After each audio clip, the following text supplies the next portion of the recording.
big news in the world of hockey, especially the Calgary Flames. Calgary Flames have signed free agent center iceman Nazem Kadri from the or used to play with Colorado Avalanche, won a Stanley Cup last year.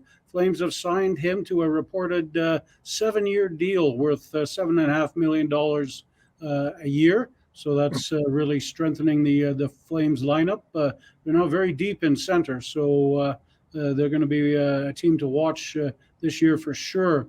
And speaking of hockey, there's a nutcase NDP lady out there, Zarilio, I think is her name, from BC. She tweeted that, hey, you know what? Because of climate change, we should remove all indoor ice.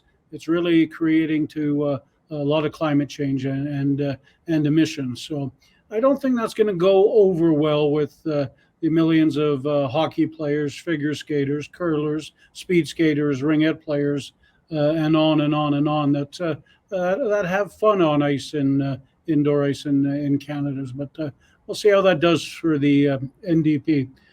Jonathan Bradley's got a story on Yale, that prestigious university. Their medical institution is now helping transition kids as young as 3 years old into different genders. So that craziness continues.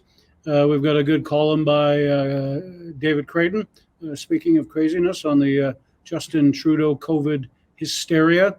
And we have the potential to have a doctor serial killer in Ontario, Corey. A doctor is now being charged with 3 more murders in elderly patients at the hospital that he worked, bringing the total number of charges that he's facing to 4.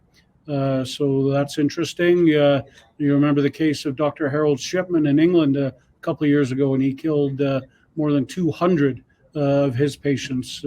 So it's a very interesting crime story going there.